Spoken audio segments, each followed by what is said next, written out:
Bienvenidos a Sin Filtros. En esta oportunidad vamos a conversar con el padre Pedro Freites Romero. Ustedes lo conocen muy bien y me va a acompañar en esta entrevista el periodista Casto Cando. Vamos a conversar sobre diversos tópicos, entre los cuales se encuentra lo que acaba de salir en el Vaticano. Es la tercera encíclica del Papa Francisco. ¿Qué significa esto? ¿Cuáles son los elementos principales de este documento que hace doctrina en la Iglesia Católica? También vamos a hablar obviamente de Venezuela y de los votos católicos en las elecciones de los Estados Unidos. Antes de irnos con nuestros invitados, por favor, actívense en el superchat. Hoy sí queremos que nos dejen muchísimos comentarios y preguntas para que sean respondidas. Así es que vamos a darle la bienvenida a nuestros invitados. Muchísimas gracias por estar con nosotros en Sin Filtros. Padre Casto. Bueno, saludos, gracias Mayber y el amigo Casto Cando. Esta es una oportunidad para compartir con nuestros amigos a través de este programa tan valioso con el cual nos nutres de una información tan actualizada. Y bueno, aquí estamos para compartir. Gracias por esta invitación. Sí, saludos. Bueno, gracias también. Y gracias, padre, por la oportunidad. Es importante que la gente sepa que el padre Pedro Freites ha tenido una experiencia probablemente que pocos religiosos venezolanos han tenido. Ha estado en el Vaticano, conoce muy de cerca, estuvo en Radio Vaticana, después estuvo también en la Conferencia Episcopal Latinoamericana como asesor de comunicaciones y bueno, desde siempre ha estado conectado con la Conferencia Episcopal Venezolana en los temas más candentes y desde hace muchos años. Así que gracias otra vez, padre, por esta oportunidad de compartir esos temas bien interesantes que le interesa a todos los venezolanos y a toda la gente que ve este programa. Sí, padre, uno de los temas que justamente ha creado mucha confusión porque no se entiende bien y queremos que usted con su conocimiento lo explique de la manera más clara posible. ¿En qué consiste esta tercera encíclica del Papa Francisco, que tiene que ver con el análisis del mundo actual, de la pandemia, pero se interpreta como una encíclica anti-neoliberalismo, anti el poder del capitalismo? Realmente, con toda honestidad, no he tenido tiempo de leerla detenidamente por las ocupaciones que tengo, pero es la tercera encíclica que él titula Fratelli Tutti, es decir, hermanos todos. Es decir, está interesante, pero al mismo tiempo es una posición un poco que se presta para otras relecturas de lo que es y ha venido siendo la doctrina social de la Iglesia. A mí realmente no me correspondería hacer un juicio crítico del Papa, pero cierto deja un sabor un poquito amargo porque es una encíclica donde ataca en cierta forma al neoliberalismo o al liberalismo o al capitalismo y da un sabor a mucho populismo y a una tendencia medio izquierdoide. Eso es un poquito que nos preocupa. Yo preferiría seguir viendo. El Papa tiene un sentimiento de apertura global y esto tenemos que tener mucho cuidado porque en nombre de las aperturas no podemos darle inclusión y validez como moral dentro del marco de la doctrina social de la Iglesia a todos los movimientos, porque entonces nosotros estamos cayendo en un subjetivismo relativista. Entonces, a todo es válido, todo es permisible y yo creo que toda institución tiene que tener un marco referencial, unas doctrinas bien claras y definidas. Entonces, aquí a mí el sabor que me deja es que es una encíclica casi autorreferencial de su pensamiento, de su posición, y cuando se trata de una encíclica, aunque es el Santo Padre, se convierte en doctrina que debe ser aceptada por los católicos, sobre todo por los obispos y sacerdotes. Criticar al Papa no significa estar en contra de él. Yo creo que todos necesitamos también una crítica que nos ayude a mejorar o a perfeccionar nuestra posición, sobre todo porque estamos en un mundo lleno de incertidumbres, de confusiones, de desequilibrios, de desajustes. Entonces no podemos desplazar. Tenemos que estar abiertos al progreso, al desarrollo, al crecimiento y no condenar en nombre de la igualdad. No somos iguales. Cada persona es un proyecto personal, es un proyecto distinto. Tenemos que aprender a creer en la pluralidad, en la diversidad, respetando la dignidad de toda persona, pero hay hechos y conductas que no pueden ser admitidas como un marco referencial, porque entonces andremos como en un limbo. Entonces, sobre cuál orientamos a nuestra gente, a la gente sencilla, y eso es un poquito que nos preocupa. A mí personalmente yo preferiría tener un espacito para leérmela con calma, meterle el diente para poder digerirla, porque aquí hay muchas manos y pienso que en esa encíclica también está la mano del padre Arturo Sosa, venezolano, jesuita, que es el padre general, el superior general, que por primera vez en la historia de la iglesia entra un latinoamericano y por primera vez también un venezolano jesuita. Yo conozco al padre Arturo Sosa, somos amigos, hemos sido amigos, pero también conozco su tendencia preferencial a ciertos grupos medio izquierdoides. Entonces, no se trata de descalificar o desconocer, sino de analizar e interpretar, porque esto tiene que tener un cuidado y esta encíclica se va a prestar, como ya se está prestando, para muchas críticas. Hay obispos, ya sacerdotes en España y en Italia que le están haciendo ciertos cuestionamientos, porque la encíclica no es mi pensamiento, tiene que ser el reflejo de una colegialidad episcopal, porque el Papa no gobierna la iglesia sola. Para eso están los cardenales, para eso está su equipo de consultores. Entonces, pero ahí vemos que hay muchos factores. El globalismo, los pro están muy metidos de lleno y hay muchos textos que yo me reservaría a criticar porque son temas un poquito espinosos. Padre, una pregunta que yo quería hacerle. Las encíclicas como documentos de la Iglesia representan doctrina que todos los católicos tienen que aceptar, o hasta qué punto, o sea, qué parte de esa encíclica, digamos, es palabra infalible del Papa, de acuerdo a la doctrina dogmática de la Iglesia, y qué elementos pueden considerarse pasajeros, temporales. No puede ser determinante, obligatoria. Es un marco referencial que ayuda a los católicos, a los cristianos, sobre todo para analizar ciertos problemas y la posición que el Santo Padre, como cabeza de la Iglesia, está dando, pero yo no considero que sea infalible, sino que bueno, tampoco podemos decir que es palabra absoluta y verdad eterna. Todo es relativo también. Entonces el Papa tiene una forma de ver las cosas, tiene un pensamiento distinto al mío, yo pienso distinto a él, como nosotros tres pensamos totalmente distintos, coincidimos en ciertas ideas, pero ese es el valor de la grandeza del ser humano, su libertad. Pero cuando se tiene una responsabilidad de ser el pastor, el guía de la Iglesia Universal, oye, hay que tener mucho cuidado y se debe dar una continuidad.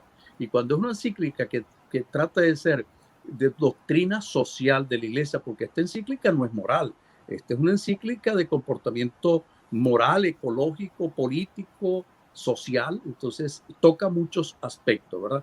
Entonces, cuando, por ejemplo, Laboris Exercitio del Papa Juan Pablo II trató sobre los problemas sociales, el empobrecimiento, los desequilibrios económicos, la pobreza, la diferencia, que esos son temas que no se pueden esconder. Pero esta encíclica yo quisiera revisarla con más calma, porque todo pareciera que tenemos que entendernos con la ideología de los géneros, con los LGTB, con todos estos movimientos, con los movimientos globalistas, izquierdistas, derechistas, feministas, masculistas, llamémoslo como lo queramos llamar, ¿no? Entonces esto tiene que tener un equilibrio, sobre todo como eje conductor de la continuidad en la doctrina de la Iglesia, que tiene su fundamento en la tradición apostólica, en la Sagrada Escritura, en la profundización teológica, en las verdades trascendentales de la fe, que no tienen que ser verdades absolutas, porque un dogma es una verdad que siempre tiene que ser investigada, cuestionada, reflexionada y profundizada, de modo que el dogma no es absoluto, el dogma es una verdad de fe determinada y señalada con un lenguaje de un tiempo propio que puede ser mejorada o perfeccionada. Es como la ciencia médica. La cardiología hasta cierto punto no está totalmente absoluto definido. Se sigue investigando nuevos avances técnicos científicos y así también la doctrina de la Iglesia tiene que estar abierta a las nuevas realidades, a las nuevas promociones, a nuevas condiciones sociales, porque hay nuevas formas de organización humana. Padre Freites, la publicación de esta encíclica se produce, digamos, en medio de estos esfuerzos que está haciendo el Vaticano, de acuerdo a algunas publicaciones, de establecer algún tipo de relación probablemente no tan abierta, pero sí con el régimen de China, comunista, ¿no? Es decir, ahí aparentemente una misión que fue a dialogar con el régimen chino para darle, o sea, para acordar el apoyo del Vaticano a lo que se llama la Iglesia Popular China, que es la Iglesia Católica, pero bajo control del régimen chino. ¿Qué está pasando en este sentido? ¿Por qué? Y por qué, por ejemplo, en la encíclica aparentemente no se refleja tampoco una crítica a ese sistema, digamos, económico de Estado o de capitalismo de Estado, que es el que prevalece en China? Mira, a mí personalmente he seguido la posición del cardenal Zheng, arzobispo chino, de una gran fidelidad a la iglesia, a la doctrina, y él lo que señala es que no se pueden hacer acuerdos oscuros, olvidando, negando la realidad de persecución y sufrimiento, porque la iglesia china sería la iglesia popular, católica popular china, bajo el control del régimen absolutista comunista chino, y como sabemos desde el 1871, con una encíclica que empieza a fijarse la posición de la iglesia frente al comunismo, porque es una corriente, una ideología perversa, totalmente contraria a los lineamientos del evangelio. ¿Por qué? Porque el eje fundamental es el control total de las personas, el control total de todas las instituciones, la conculcación de la libertad y los derechos ciudadanos, civiles, políticos. Es decir, es una estructura en la cual niega la esencia de la persona. Entonces, el comunismo chino ha sacado con Mao Zedong a la iglesia, a Dios, y es una iglesia perseguida. Entonces, no se puede llegar a acuerdo olvidando el sufrimiento y la persecución de tantos católicos chinos que han dado su vida, han sido encarcelados, sacrificados, torturados, asesinados, porque una de las cuestiones es que el hombre, por esencia, es un ser religioso. ¿Por qué religioso? Porque pues si el hombre no llega a descubrir su relación con lo trascendente, con la concepción espiritual, porque Dios es un ser invisible, es espíritu puro, y como bien nos dice Jesucristo, a Dios nadie le ha visto jamás, pero todo el que ama ha nacido de Dios y conoce a Dios, porque Dios es amor, y del amor brota la alegría, la justicia, la solidaridad, la fraternidad. Entonces nosotros tenemos que promover la concordia, la fraternidad. Entonces el comunismo promueve la lucha de clases, la exclusión, aunque utilizan lenguajes muy hermosos porque son especialistas en secuestrar los pensamientos, como en Venezuela se ha hecho de Simón Bolívar para hacerlo comunista. Los comunistas sostienen que Cristo fue el primer revolucionario, el primer comunista, que es muy distinto hablar de comunismo que hablar de comunitarismo, cuando las comunidades empiezan a participar y disfrutar de todos los bienes y tienen derecho a progresar, a crecer, a transformar, a construir su propio proyecto de vida. Entonces, padre, quisiera interrumpirlo brevemente y voy a hacer, Maybor, la última pregunta de este lado. ¿Usted cree que la Iglesia Católica está girando hacia la izquierda con el Papa Francisco?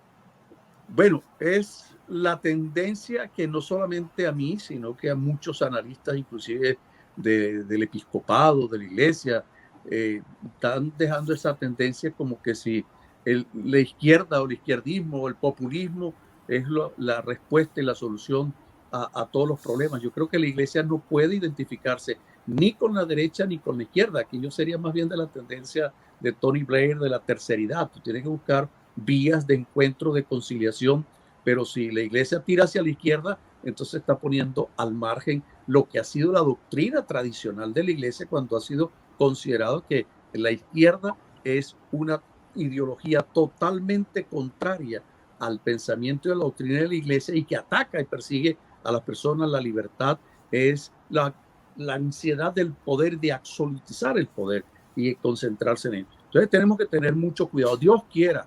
Por eso les digo, vamos a rezar por el Papa, porque hay muchos sinsabores. ¿Por qué el Papa no ha condenado contundentemente al régimen de Nicolás Maduro, a la violencia, a la violación de los derechos humanos en Venezuela?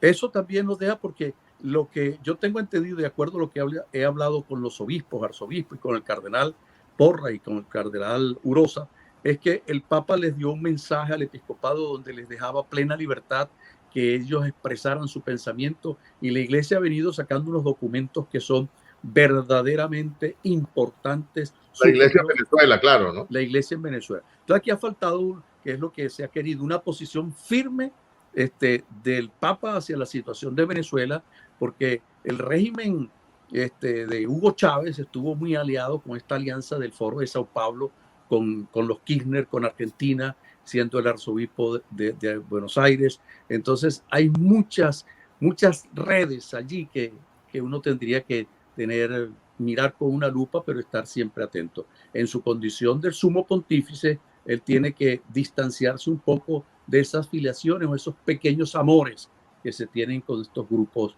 que son de alto riesgo para la humanidad. Hay dos elementos importantes que quisiera abordar con usted, padre. Uno de ellos es si esa tercera encíclica papal podría contribuir a que muchos de los fieles de la Iglesia Católica se sientan en una diferencia tan abismal por el solo hecho de que se pretenda que el neoliberalismo es malo y hay que seguir ese lado de la izquierda, que el populismo genera unos elementos, y hay muchas personas que son católicos pero que no comulgan, sino todo lo contrario con este tipo de propuestas que hace el Papa Francisco. Y el segundo término está relacionado con esa posición clara del Papa Francisco de negarse, por ejemplo, a recibir a el secretario de Estado Mike Pompeo, ponerlo con un funcionario del Vaticano de menor calibre, por el solo hecho de estar en contra del presidente Donald Trump, como muchas veces lo ha señalado. Aún queda en recuerdo aquellas declaraciones del Papa cuando ocurrió la visita del presidente Donald Trump a México. Entonces, estamos hablando de que el Papa, que es el líder de una iglesia católica que se supone es mayoritaria en todos los continentes, hoy en día representa solamente a una versión y a una posición desde el punto de vista económico e ideológico y no a la otra. Mire, yo creo que con todo respeto, el que esté condenando o criticando o aislando el neoliberalismo, eso va contra la esencia de la naturaleza humana. El capítulo 8, el Salmo número 8 nos dice: ¿qué es el hombre, Señor, para que te acuerdes de él? El ser humano para darle tanto poder. Lo hiciste poco inferior a los ángeles, diste poder para crear, para transformar. Y en la misma creación, Dios entrega todo lo que existe en ese lenguaje bíblico para que el hombre domine, transforme y cree. Entonces, el neoliberalismo es la doctrina liberal del crecimiento humano, del progreso, del desarrollo, que hay desequilibrios en el manejo, que hay la ambición de concentrar la riqueza en manos de unos pocos y que no hay ese sentido de justicia distributiva, de modo que toda la humanidad participe de todos los bienes. Pero también nosotros vamos a las fuentes bíblicas: el perezoso morirá en la pobreza y el que no trabaja, que no coma, dice San Pablo. Entonces, el neoliberalismo promueve el desarrollo, el crecimiento económico, el crecimiento humano. ¿Qué tal que nosotros no tengamos un sistema que promueva el desarrollo en las grandes inversiones, en las grandes empresas? Entonces nosotros estaríamos todavía andando en patineta. Creo que el hombre tiene que crear, desarrollar todas sus estrategias, conocimientos, capacidades para evolucionar, para ser cada día mejor. Yo creo en el progreso, yo creo en el capital, yo creo que todo gira en torno a un sistema económico. Hasta la Sagrada Biblia se habla de la economía de la salvación, está en términos de economía, cómo administramos los dones. Ahora, excluir y satanizar al neoliberalismo creo que es un grave error histórico. Así como también no haber recibido al secretario de Estado Mike Pompeo en el Vaticano. Lo recibe a Mike Pompeo el secretario de Estado, que es el cardenal Pietro Parolin, quien lo conozco, hemos trabajado juntos, fue nuncio en Venezuela y de Venezuela pasó para allá, fue maltratado por Chávez, pero como viene de la carrera diplomática, todos los diplomáticos parecieran que tienen ese estilo disimulado, y es el que ha estado manejando Pietro Parolin toda la relación y los acuerdos secretos, desconocidos, que yo no los conozco, muchos obispos chinos tampoco lo conocen. Entonces eso deja un sinsabor. Creo que la iglesia tiene que seguir los lineamientos, conocerán la verdad y la verdad los hará libres. Tenemos que ser transparentes, tenemos que ser creíbles, tenemos que ser responsables. Tampoco pudo recibir en ese mismo periodo que solicitó varias veces hablar con el Papa sobre el tema de los acuerdos al cardenal Zheng, chino, arzobispo de Hong Kong. Entonces, es un tema, y el hecho, ya no puedo juzgar porque no me pareció si fue real esa frase que dijo, porque el presidente Trump defiende sus intereses y no los intereses de los estadounidenses. Yo creo que, con todo respeto, él está haciendo unos grandes esfuerzos, tiene una batalla muy dura, y creo que nosotros también tenemos que reconocer, no podemos condenar. Yo creo que este es un gran país y los que estamos aquí tenemos que estar agradecidos por las oportunidades que nos da de participar, de creer y de la libertad. Este es un país que cree en la libertad, en el progreso, en el desarrollo, y que aquí crece el que quiere. El que no quiere crecer, bueno, que se acomode con lo que le toca. Eso es parte. Ahora, tampoco podemos favorecer el populismo, porque es mediocridad. El populismo es relativismo, el populismo es comodidad, es esperar construir sociedades mediocres, que yo llamo hasta parasitarias, que quieren que el papá Estado les dé todo, les resuelva todo, y ofrecen. Vemos que el populismo que ha ofrecido en América Latina, desde Lula, Fidel Castro, Correa, todo eso, el mismo Evo Morales en Bolivia, vamos a acabar pobreza cero. Eso es imposible. El mismo Jesús nos dice, los pobres siempre estarán con ustedes. Ahora, lo que siempre hay que tratar es, el gran trabajo que tenemos que hacer es promover riqueza. Si nosotros promovemos trabajo, desarrollo, empresas, y que saquemos a los pobres de la pobreza, eso es un trabajo que dignifica a la humanidad. Pero entonces hemos hecho alardes con santificando que es una virtud ser pobre. No, eso no es una virtud. Yo creo que la virtud es que todos nacimos con un mismo potencial humano de neuronas, de capacidades, cualidades que tenemos que explorar y desarrollar. Entonces, el populismo lo que busca es construir sociedades mediocres en las cuales crean que se puedan ser manipuladas. Y el mismo Marx lo decía, con las masas no se dialoga, las masas se manipulan, y es lo que hacen los políticos tradicionalmente, y sobre todo de izquierda. Les gusta decir lo que la gente quiere escuchar, pero no promueven para que las personas sean los que promueven y posibilitan su desarrollo. Entonces los estados tienen que ser facilitadores, no controladores, sino que orientan, facilitan y dan la seguridad y la garantía para que cada persona encuentre y desarrolle su dignidad y alcance la felicidad. ¿Qué es la felicidad? Las mejores condiciones de vida, que tenga trabajo, que tenga comida, que tenga educación, que tenga salud, que tenga seguridad. Entonces, tenemos que involucrarnos en todo eso, pero no podemos enaltecer y alabar la pobreza. Felices los pobres, pero el concepto de pobre en el Evangelio es totalmente distinto a como lo han secuestrado los politiqueros de izquierda. La pobreza es una virtud, porque el pobre es aquel que carece no solo de bienes materiales, sino que aún teniendo bienes materiales, riqueza, su gran riqueza es su fe, su confianza en el que todo lo crea, en el que todo lo da, que es Dios, que es la virtud suprema. Padre, otro elemento importante que queríamos tocar en esta entrevista es las elecciones presidenciales que están ocurriendo este año acá en los Estados Unidos. Hay dos plataformas antagónicas que se pelean por los votos de los ciudadanos norteamericanos. La comunidad católica es muy amplia. ¿Cómo usted observa ese comportamiento y la posición de muchos de los líderes? Es bastante compleja. Yo primero doy gracias a Dios que estoy en este país, tengo que ser muy respetuoso. Mi estatus todavía es como religioso, pero a uno se queda viendo análisis, la situación y la confusión que hay. Quiero centrarme sobre todo en la carta que el arzobispo de Miami, al cual le debo obediencia, al arzobispo de Miami, porque es mi superior, estoy bajo sus orientaciones, sacó una carta el último domingo de septiembre, donde dice la posición política del cristiano y los votos. ¿Qué dice el arzobispo Thomas Wensky a todos los cristianos? Primero, que la vida humana es el don sagrado más elevado y que la vida humana hay que respetarla.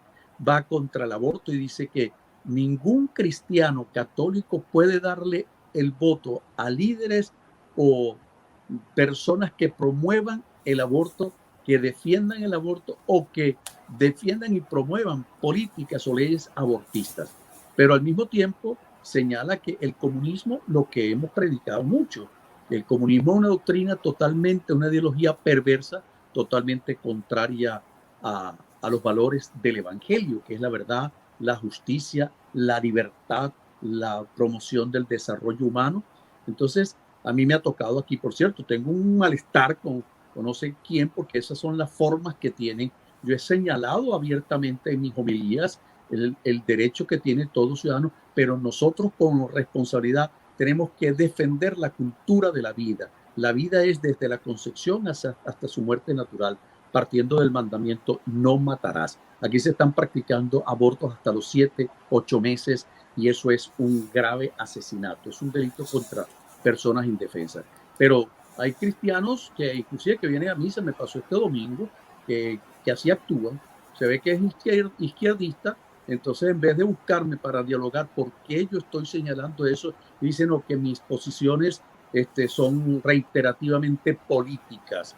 Entonces se quejó y me denunció aquí y yo todavía me piden que vaya a hablar, pues no puedo ir a hablar porque eso es una actitud cobarde, porque si soy yo el que estoy diciendo, acérqueseme a mí, dígame, hablamos y nos entendemos, pero yo no puedo cambiar de posición porque yo no estoy para complacer a todo el mundo. Yo tengo la obligación y la responsabilidad de mantenerme en la línea de la fidelidad al evangelio, a la doctrina de la iglesia, que también tiene que evolucionar, cambiar en muchos aspectos. Pero entonces la gente está tan sensible que no se le puede ni con el pétalo de una rosa hablar. Y sobre todo cuando uno le dice que como cristianos no podemos darle el voto a los comunistas, entonces ahí se pone sensible. Yo no estoy diciendo no se la deja a esto, tú se la das a quien sea, pero al menos usted es libre y yo tengo la obligación como sacerdote, como pastor de una comunidad espiritual creyente, de decirle a usted, ahora sí, si todos son comunistas, yo sí voy a hablar con los comunistas, podemos ir a un debate sobre principios, ideologías, tendencias, pero entonces el grave error que ellos utilizan es que el primer cortapisa que pone es que el sacerdote no puede hablar de política. Y yo digo, sí tenemos que involucrarnos en el ámbito de la política, porque la política es una de las virtudes más nobles del ser humano, que tiene que trabajar y preocuparse por la promoción de la persona humana. Todo lo que afecte a la persona, a los ciudadanos, a la comunidad, es un problema de la polis, de la ciudadanía, y tenemos que abordarlos y buscar luz e iluminar la conciencia. Una de las misiones más hermosas que tenemos que seguir desarrollando los sacerdotes o los pastores es la formación bajo unos lineamientos morales, cristianos, éticos, para formar líderes políticos. Porque ¿qué ha pasado, por ejemplo, en el caso de Venezuela? Que la gente cuando veía todo el sistema, la posición de muchos políticos que entraron en la competencia de la corrupción, que ha sido el cáncer que se ha generado en nuestros sistemas políticos, entonces los cristianos formados, ahí tenemos el gran ejemplo del doctor Aristides Calvani. Entonces tenemos gente que fueron formados dentro de la doctrina de la iglesia. Entonces tenían unos valores, unos principios, pero al apartarse de eso, porque de ser político en Venezuela era estar rayado como una cebra. Entonces, ¿qué sucedió? Las personas que tenían cierta valía, cierta capacidad, dejaron el terreno solitario, no quisieron participar y se la vieron aquí al chiripero, a los bandidos, a los guerrilleros, a los comunistas, a los extremistas. Y aparte de eso, nosotros tenemos que tener una participación en el cuidado, protección. ¿Por qué nos llaman cura? Porque el cura viene del latín cura, curae, curarum, el que cuida las almas, las personas. Las almas son espíritus que no se ven, pero hay que salvar a la persona humana, cuerpo y alma. Entonces no podemos estar ausentes de los problemas sociales, económicos, políticos, culturales, religiosos de nuestro tiempo. Somos pastores. No sé si usted ha notado, pero en esta campaña para mí ha sido muy interesante ver cómo ha habido voces de diferentes partes del espectro católico. Ha habido, bueno, usted acaba de mencionar la carta del arzobispo Wensky, que no es cierto, una carta política, pues tiene que ver con el tema de la votación. Pero también ha habido otros obispos, por ejemplo, en Arizona, en otros lugares de Estados Unidos, ha habido congregaciones religiosas, monjas, que también se han pronunciado básicamente sobre 2 o 3 temas. Uno es el aborto, el otro es el tema del ataque que hay a la familia como unidad fundamental de la sociedad, y el otro tema es el tema de la libertad religiosa, es decir, gente que es obligada a hacer cosas en contra de sus creencias religiosas, ¿no? Lo cual es una violación a lo establecido por la Constitución de Estados Unidos, que establece particularmente el respeto a las ideas religiosas. Pero usted piensa que ha habido un cambio, es decir, el voto católico ahora está yéndose a dónde. Es decir, este tema, este debate, por ejemplo, del aborto, el hecho de que el candidato demócrata Joe Biden apoye el aborto en contra de la enseñanza de la iglesia, esto puede tener un efecto de acuerdo a su experiencia con la feligresía que usted tiene constantemente en los servicios religiosos. Bueno, yo creo que vamos a tener una posición, digamos, casi hasta frontal, porque nosotros no podemos comulgar con las políticas abortistas. Y la señora Harris, ya sabemos la historia. Ella, como juez en California, cerró creo que 6 o 7 hospitales y tiene una actitud anticatólica. Entonces los católicos tenemos que definirnos, porque ella va a ser la segunda aborto del país en cuanto a mandato y poder en este gran país. Entonces ahí los católicos tienen que tomar una posición. Usted está a favor de la vida, de la muerte. Usted está a favor de la desintegración de la familia. Como Dios nos dice, pongo ante ustedes la vida y la muerte, la libertad y la esclavitud, la luz o la oscuridad, escojan con sus manos. Nuestro deber es orientar la conciencia de los cristianos católicos. Ahora, cada cristiano también es libre de decir, bueno, si usted es proabortista o abortista, usted no debe ni siquiera comulgar, no debe ustedes participar en los actos religiosos, porque hoy veo que el presidente Biden, el candidato Biden,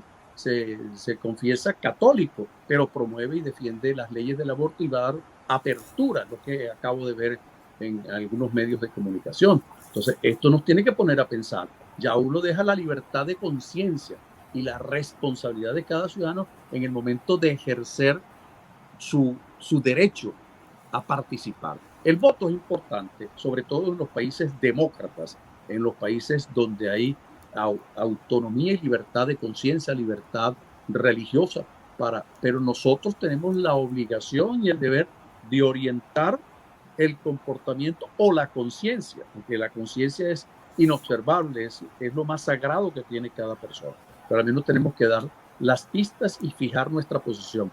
No a la muerte, no al aborto, sí a la vida, sí a la familia, sí a la cultura de la vida, no a la cultura de la muerte, no a la violencia.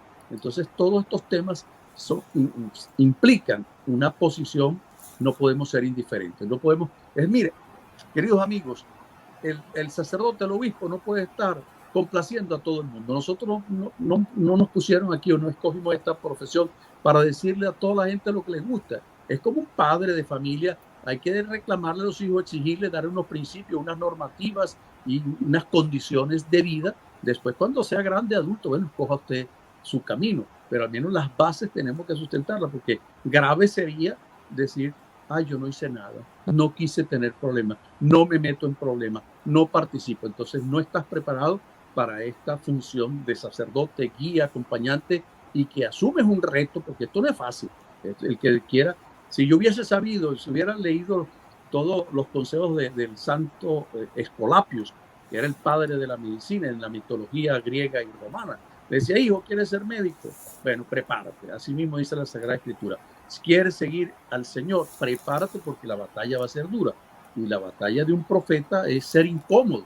No podemos complacer a los líderes. En este tiempo, vemos, yo no puedo decir que soy con este o soy de aquel, pero hemos visto que los testimonios que ha dado, que han incomodado a mucha gente, que el actual presidente Donald Trump siempre tiene a Dios presente, inclusive toca la Biblia, maneja la Biblia. Bueno, ya esos son signos que hablan, ¿no? Son signos que hablan. Y padre, uno de los puntos también claves en esta entrevista es Venezuela. Venezuela es un dolor permanente porque no observamos que haya un movimiento para una transformación como muchos desean. se ha manejado una política exterior desde los Estados Unidos con sus aliados para propiciar una transición, pero hasta el momento no se han logrado los objetivos, a pesar de que se ha avanzado de manera, si se quiere, bastante agresiva en la aplicación de la justicia para muchos de los criminales que acabaron con Venezuela, con la aplicación de sanciones de toda naturaleza para asfixiar al régimen de Maduro.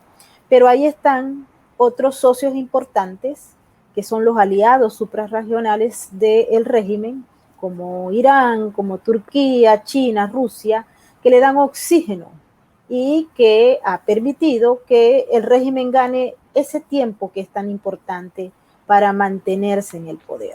¿Cómo puede observar usted estos próximos meses en los que va a haber una presunta elección para escoger a una asamblea que va a sustituir a esta asamblea que es reconocida por la comunidad internacional como único órgano legítimo, con un presidente que, si bien no ha logrado todos los objetivos planteados, pues está allí?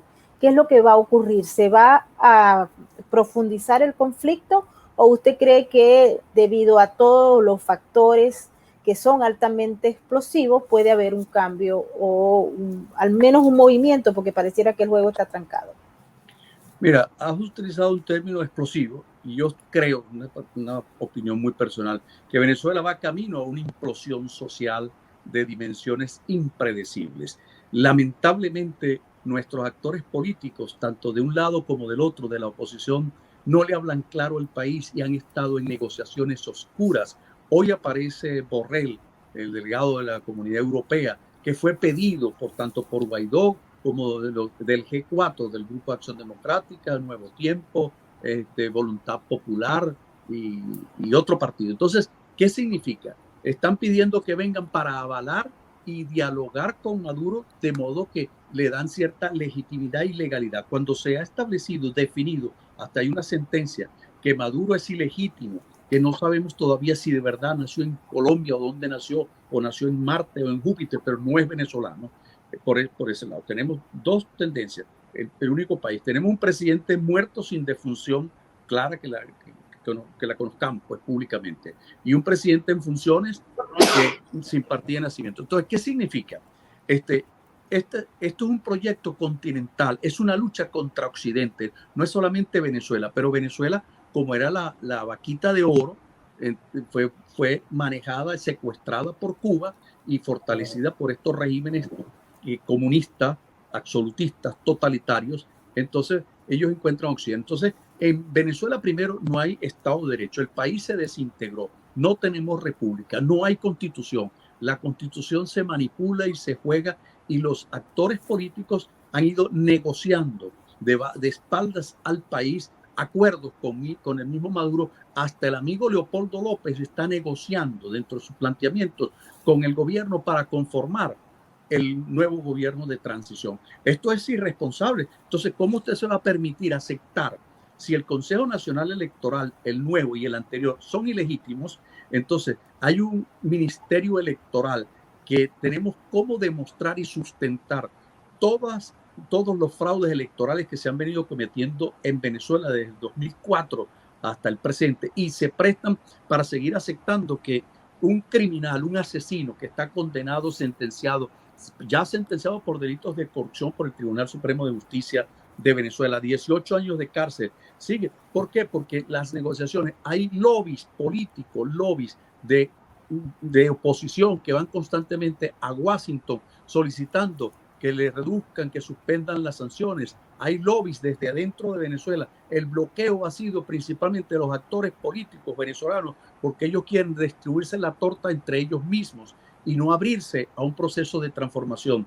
Muchos de eso, ahí vemos el historial que empezamos a ver. ¿Usted cree que estos muchachitos que estuvieron presos, que se les dio, que bueno, no les duele, pero no podemos olvidar todos los jóvenes, las personas que han sido asesinadas vilmente por este régimen que yo llamo maldito? Esto es un régimen maldito, Maduro es maldito. Y lo digo basado en la carta a los Gálatas, donde Pablo dice: el que oprima, el que es un maldito, sea anatema. Entonces, ¿cómo nosotros vamos a aceptar, como iglesia, que la iglesia ha estado diciendo firmemente que es un régimen totalitario de corte marxista, comunista, que es moralmente inaceptable y socialmente inaceptable. Después tenemos que decir que vamos a ver si vamos a elecciones. No se puede ir a elecciones. Entonces, yo sostengo mi tesis, después de hacer grandes esfuerzos, que tenemos que seguir haciendo presión a la ONU, que la ONU, las Naciones Unidas, y tome la decisión a tiempo. Hay que intervenir sobre Venezuela, porque Venezuela es un país invadido por fuerzas irregulares, por guerrilleros, por Hezbollah, por todas las fuerzas. Padre, justamente le quería plantear ese tema de que se ha planteado, ha habido esfuerzo, hasta ahora fracasado, ha habido discusión amplia, ha habido gente que propone abiertamente que Venezuela, la única manera de salir del país, de este régimen, es aplicando la fuerza, cualquier tipo de opción de fuerza. ¿Usted piensa que, usted está de acuerdo con una salida de fuerza, que a Maduro hay que empujarlo, hay que obligarlo con la fuerza militar, obviamente, de las armas para salir? ¿Pudiera ser esto un imperativo moral también? Es moral, es obligatorio. ¿Por qué? Porque en Venezuela los que tienen el poder y el control son las bandas irregulares. Aquí las cárceles, tú ves la cantidad de los pranes, los presos reincidentes asesinos natos. Esa es la etimología de esa sigla, PRAN, preso reincidente asesino nato. Les dan libertad para que sigan secuestrando, asesinando las armas que tienen. El mismo Maduro en noviembre del año pasado entregó 35,000 armas a los grupos, a los colectivos, son los que tienen azotados y están preparados. Hay muchos que se les prestan el uniforme de la Guardia Nacional. Esta semana hicieron un atraco y 4 guardias nacionales estaban implicados contra la banda secuestrando y robando. Entonces también hay cubanos que les prestan el uniforme, se revisten de policía, son los que reprimen. El FAES, que está ya considerado como una organización criminal sostenida y fortalecida por el Estado, donde hay ejecuciones extrajudiciales. ¿Cómo nosotros podemos desarmar a eso? Decirle, hermano, vamos a rezar el rosario, vengan a misa y entreguen las armas para que en Venezuela construyamos la paz. Primero hay que desarmarlos, hay que implantar un decreto de 72 horas en el que tenga armas que no sean, las armas están para que el Estado administre las armas, para que la nación sea la que tenga el control sobre las armas y los ciudadanos con ciertos requisitos también las puedan poseer, pero los delincuentes tienen armas mejores que cualquier militar o soldado. Entonces, ¿qué significa? Que en Venezuela no podemos seguir con un discurso bonito, halagador. Venezuela tiene que ver unas medidas exigentes, radicales. ¿Cómo usted saca toda la guerrilla colombiana? El país está distribuido, desmembrado totalmente, todo lo que es la zona sur de Venezuela, Ciudad Bolívar, todo eso, allá está el ELN, están los iraníes, están los chinos. Si vamos allá a la isla de Margarita, está en manos de los musulmanes, también de los iraníes. Si vamos a Coro, el país está Maracaibo, el control lo tiene la FARC y el ELN. Entonces, Venezuela es un país conformado por grupos terroristas. Tenemos a Hezbollah. Entonces, a usted va a decir, no, Venezuela tiene una invasión de chinos, iranianos, de Hezbollah, de Hamas, de la FARC, el ELN, todos esos grupos que conforman parte del Foro de Sao Paulo son los que están dominando e imponiendo la ley del terror en Venezuela. Entonces solo no podemos, porque aparte de eso, muchos militares están infiltrados. No sé si ustedes han visto por qué algunos coroneles que les pidió cambio el ministro de Defensa hace unos meses dijeron que no entregamos. ¿Por qué? Porque tienen el control de las aduanas más importantes del Zulia y de algunas partes del país. Entonces, ¿por qué? El control de la droga. Entonces ahí están los soles, el cartel de los soles, controlado por quién. Entonces es la producción que tienen, la riqueza que tienen. Entonces un país que está en el limbo total y por eso hay que poner orden. Si no hay orden, ¿cómo puede haber paz donde no hay orden? Si lo que hay es anarquía.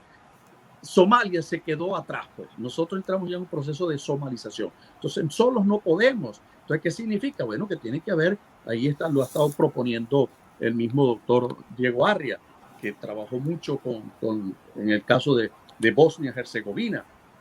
Entonces, en este caso, la comunidad internacional se está hablando del Tratado de Asistencia Recíproca, se está hablando de la protección que tienen las naciones en los acuerdos internacionales, de restablecer la seguridad.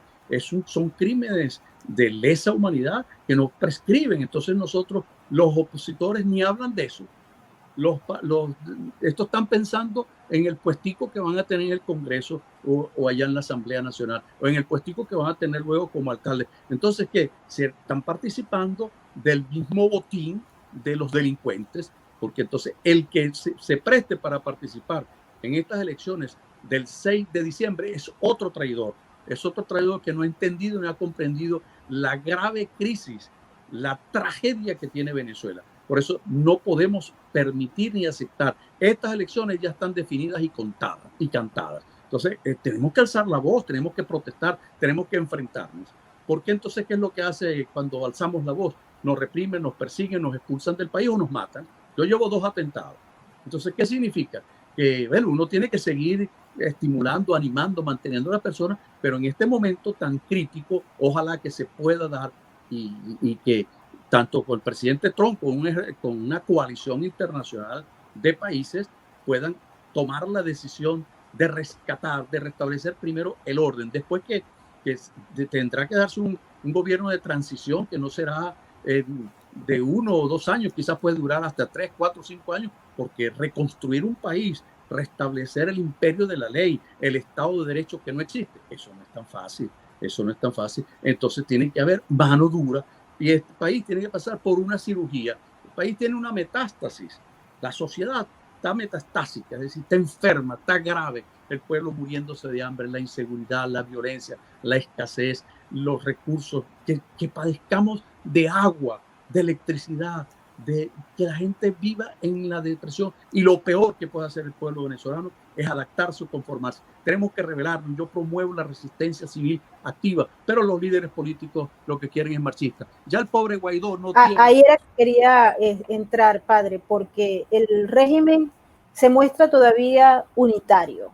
Es decir, ellos mantienen una unidad a pesar de las enormes diferencias y están obligados a mantener esa unidad debido a que si se dividen, ellos van a caer y muchos de ellos van presos. Pero la oposición no tiene unidad de criterios, no tiene unidad de palabra y pareciera que no existe una verdadera alternativa con la cual la comunidad internacional pueda contar a la hora de propiciar cualquier salida, cualquier acuerdo para que se dé la transición.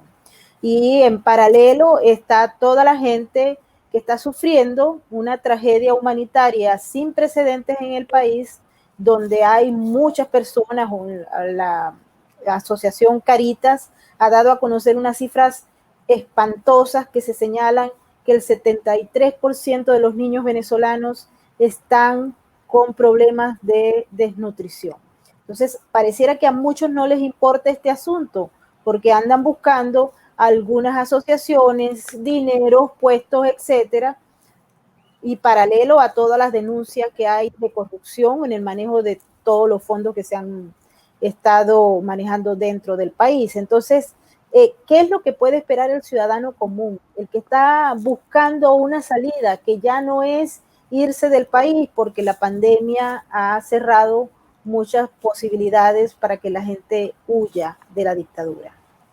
El panorama de Venezuela es verdaderamente oscuro. Oscuro porque no hay claridad en la voluntad política.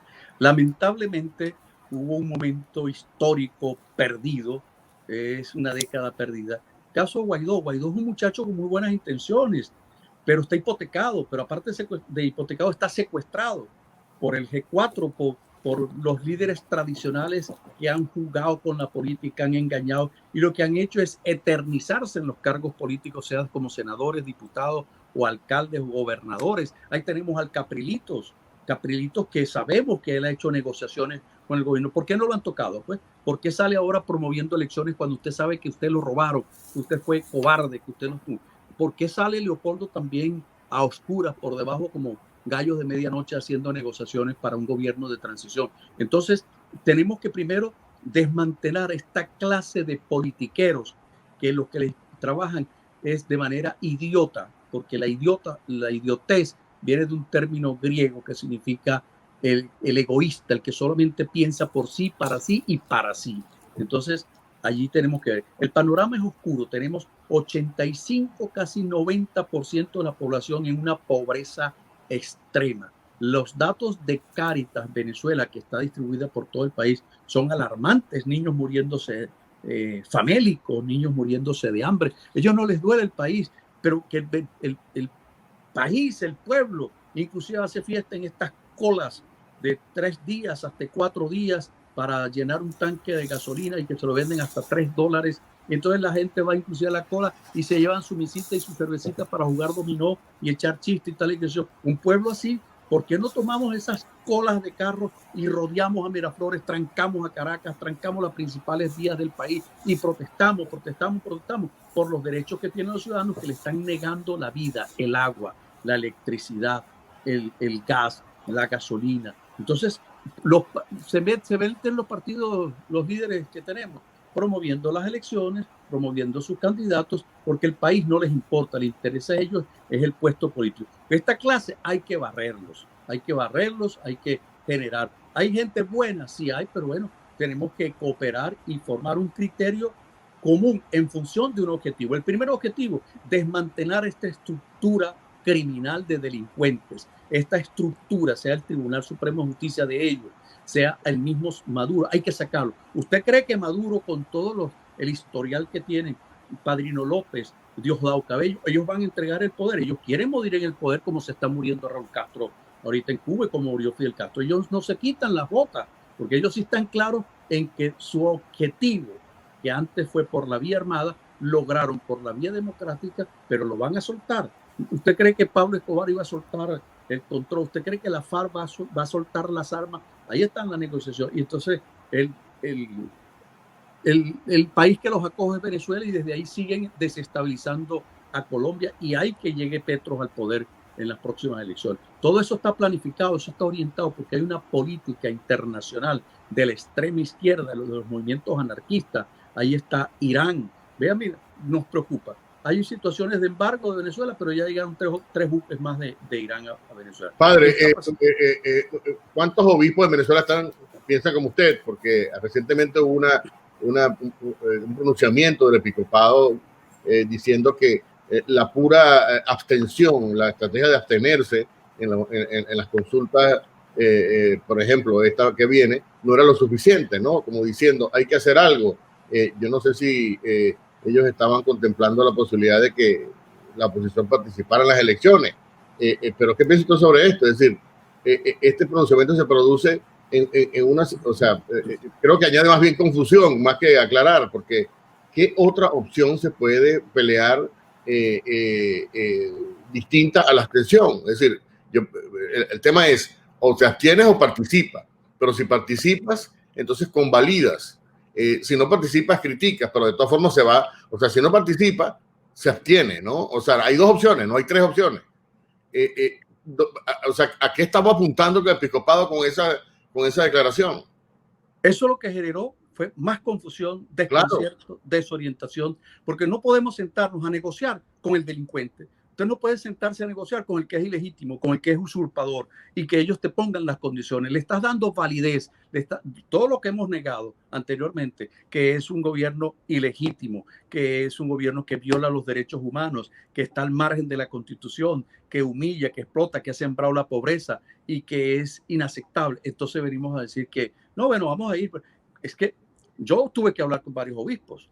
Y entonces, mira, Pedro, ten cuidado. Y tuve cuidado de no pronunciarme, porque eso para mí me causó mucho malestar e incomodidad. Entonces, ¿qué significa? Que la realidad de la abstención del año 2005 es totalmente distinta a la actual.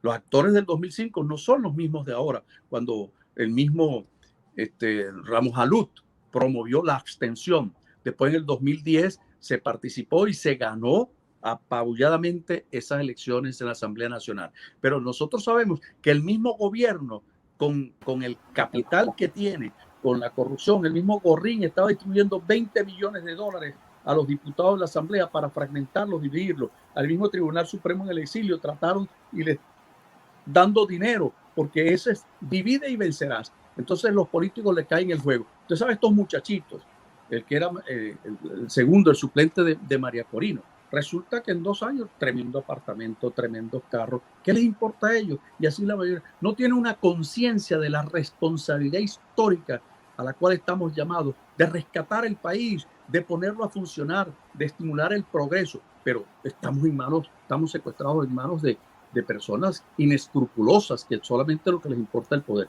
Yo no estoy de acuerdo con estas elecciones. El objetivo es sacar a Maduro por la vía que sea, pero tiene que haber una participación, una cooperación internacional para sacarlo a la fuerza, porque usted cree que ponerle la banda presidencial a Guaidó o a quien sea, a cualquiera de los opositores, va a ser suficiente. ¿Cómo vas tú a aliviar el dolor y el sufrimiento de la violencia, de las policías paralelas, de los uniformados que secuestran, que asesinan?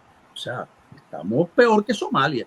Aquí tiene que haber medidas fuertes, pero elecciones en este momento, yo no comparto esa posición porque te deja el sinsabor. ¿Y ahora qué hago? Estoy como los pajaritos, ¿para la derecha o para la izquierda? ¿Para allá?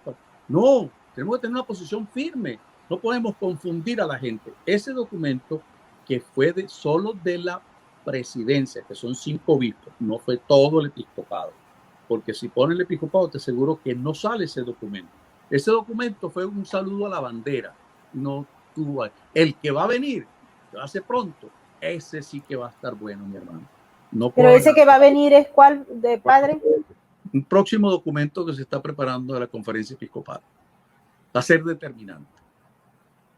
Interesante. ¿Usted tiene una idea en su cabeza de cómo se puede producir la salida de Maduro? Por ejemplo, usted habla de una explosión social de consecuencias impredecibles. Es decir, ¿hay alguna manera, como por ejemplo ocurrió en el año 78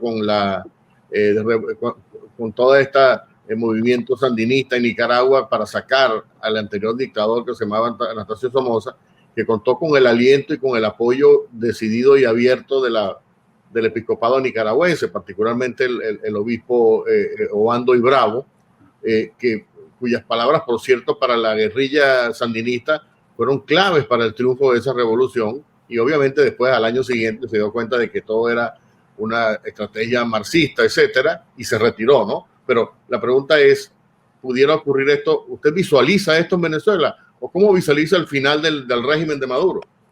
Mira, lo va a determinar la hambruna, el hambre tan terrible, cuando la gente ya no tiene, si tiene dinero, creo que estamos en 40 billones de bolívares el valor de un dólar. Retomando los ¿cómo era el bolívar antes? Que le quitó tanto Chávez y Maduro. 3 le quitó, 3-0 le quitó Chávez y 5 Maduro. Entonces, la hambruna por un lado. La iglesia misma, los obispos, los curas se están muriendo. En estos días, ¿cuántos sacerdotes no se nos han muerto? Por falta de medicina, por falta de eso. Entonces, no podemos estar indiferentes. Ponernos a llorar. Entonces, tienen que salir los pastores, como salió aquel sacerdote que lo llamaron hasta loco, que vino desde Pariaguán caminando a pie para llegar a Miraflores. ¿Qué hicieron algunos? Lo llamaron loco, lo marginaron, porque entonces le empiezan a decir que los curas no se metan en política. Política significa participar en la defensa de la dignidad humana, de los derechos de las personas, acompañar al pueblo, caminar con el pueblo e inclusive protegerla y hasta sufrir por ese pueblo. Entonces, tiene que haber el apoyo internacional, pero como la misma oposición, vea, hasta el sol de hoy, no ha habido un pronunciamiento claro, firme de la Asamblea Nacional solicitando la aplicación del TIAR, Tratado Interamericano de Defensa Recíproca. Entonces, no hay acuerdos, entonces tenemos que seguir esperando, y esto lo que hace el régimen gana tiempo, y aquí vienen las elecciones estas parlamentarias, y al poquito tiempo Maduro vuelve a autoproclamarse como presidente y nos adaptamos. No, esto hay que explotarlo, y hay que impulsar y solicitar. Tiene que haber acuerdo entre el Tribunal Supremo de Justicia en el exilio, porque hasta eso lo trataron de dividir y está dividido prácticamente, entre la Asamblea Nacional y los políticos, actores, pero no podemos seguir. Ahí tiene que aparecer un líder que ponga orden, porque estamos peleándonos por una botella vacía. No hay orden, no hay criterio, todos son manipulados. Padre, pero hay otro aspecto importante que nos ha enseñado la historia y los procesos políticos de los regímenes dictatoriales, que si bien antes no podíamos comparar con el régimen venezolano, hoy en día sí. Y podemos mencionar, por ejemplo, el caso de Corea del Norte, donde la hambruna ha llegado a unos niveles impensables, pero sin embargo ahí está Kim Jong-un en el poder. También podemos hacer una relación con el caso sirio, y donde observamos que hasta se incluyó una guerra civil uso de armas químicas contra la población, y ahí está Bashar al-Assad en el poder y en la ONU. Yo le puedo decir que la semana pasada tuve oportunidad de estar en el Consejo de Seguridad, donde se estaba discutiendo si era falso o no las pruebas que se presentaron contra Bashar al-Assad. Entonces, son elementos que permiten pensar que el hambre no es tal vez la herramienta para acabar este tipo de regímenes. Y hemos observado, como usted muy bien lo ha explicado, que el tema de la oposición política tampoco. Entonces estamos en un enredo de dimensiones jamás pensadas. Mira, yo creo que estamos tan dispersos y el tiempo pasa y no perdona, y ellos se van reforzando. El más efectivo en este proyecto del Foro de Sao Paulo ha resultado el que consideramos ignorante, el bruto, el toripollo de Maduro, porque va aplicando aquello que Cuba le fue determinando, que Irán le fue determinando.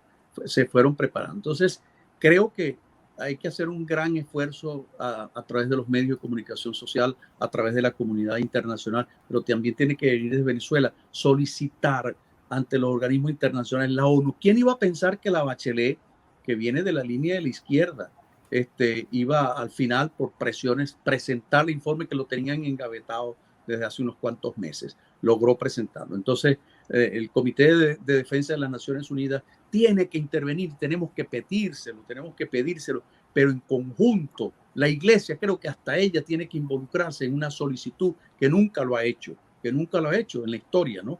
Pero en este momento es crítico, solo no podemos, no tenemos las condiciones, no tenemos las armas. Entonces, ¿qué sucede? Que el agotamiento, que es lo que aplica tanto estos sistemas, de tanto estar en la palestra pública, en el primer plano de las noticias, ya cansan tanto que hablar de Venezuela ya obstina. Donde usted va, ya ni te hablan de Venezuela porque pasamos al olvido. Ya no es un país importante, lo podemos decir el país del olvido, el ex país. Aquí tenemos que seguir trabajando sin cansarnos. Ustedes están haciendo una labor titánica. Yo te escucho con mucha frecuencia en la noche, a la 1, cuando estoy más libre, empiezo a escuchar, porque uno también tiene que ser selectivo, a quién escucha, a quién no escucha, porque también escucha uno y lee tantos mensajes, tú ves, los líderes políticos por ahí andan, que fueron conspiradores, que fueron guerrilleros, que estuvieran siempre, ahora son los demócratas que quieren rescatar. Yo no creo en esas conversiones de ex guerrillero. Yo no creo en eso de decir ex homosexual, el que es ex y ya. Entonces creo que aquí tenemos que seguir trabajando incansablemente para que nuestra voz sea escuchada, a tal punto que ¿cuántos dirán esto no es cierto? Que si son 2.300 asesinatos o ejecuciones extrajudiciales, los que presentó un informe de 400 tantas páginas. Entonces, se lee. Entonces, esta gente que está en las Naciones Unidas están en un puesto diplomático de alto nivel y a veces pasa el tiempo, disfrutan todo, discuten y no llegan a acuerdo. No llegan a acuerdo porque no les duele, porque no es su país. Pero aquí tenemos que tener nosotros gente que tenga la credibilidad, confianza y firmeza en las posiciones que tengan que asumir. Aquí tenemos un reto muy grande, pero el objetivo es sacar a Maduro y desmontar toda esa estructura criminal que es el poder que ellos tienen secuestrado. Así es, bueno, estamos llegando prácticamente al final del programa. No sé si Castro quieres agregar algo. Bueno, la verdad me parece un mensaje bastante claro. Uno a veces piensa que ojalá mismo claridad con que hablaba el padre Freites se escuchara, por ejemplo, desde algún dicasterio del Vaticano o incluso, bueno, de la Conferencia Episcopal, que sí hay voces proféticas, uno lo ve constantemente y vamos a estar a la expectativa de ese documento que el padre Freites dice que va a salir pronto, que tendrá un contenido mucho más contundente. Gracias, padre, por esta conversación. Así es, muchísimas gracias, padre, y muchísimas gracias a todos ustedes por haber estado con nosotros en Sin Filtro. Quiero aprovechar este programa para invitarlos porque la Fundación Resistencia Médica quiere y necesita que lo ayudemos. Así que para los que están en Connecticut, Nueva York o New Jersey, les pedimos que ayuden a la Fundación Resistencia Médica. Ellos están recibiendo donativos de avena, arroz, leche, cualquier tipo de granos, barras de proteína y sopas, también pañales, insumos médicos, vitaminas, ácido fólico, de hierro, acetaminofén, ibuprofeno, aspirina, algodón y alcohol. Para los que están en Conérico, aquí están las direcciones para que puedan llevar los donativos. Recuerden que la Fundación Resistencia Médica tiene sus programas de ayuda a los niños venezolanos en situación vulnerable. Recuerden también las cifras que nos dio a conocer Caritas Venezuela, donde se señala que más del 70% de nuestros niños sufren de desnutrición. Así que los invito a ayudar a la Fundación Resistencia Médica en esta nueva campaña para llevar productos que son muy necesarios a los niños del estado Anzoátegui y de otras zonas del país. Muchísimas gracias, Padre, y muchísimas gracias, Casto, por estar con nosotros. Y ahora nos despedimos y nos vemos en la próxima emisión. Muchas gracias y recuerden que si les gusta nuestro trabajo, por favor, regálenos un like.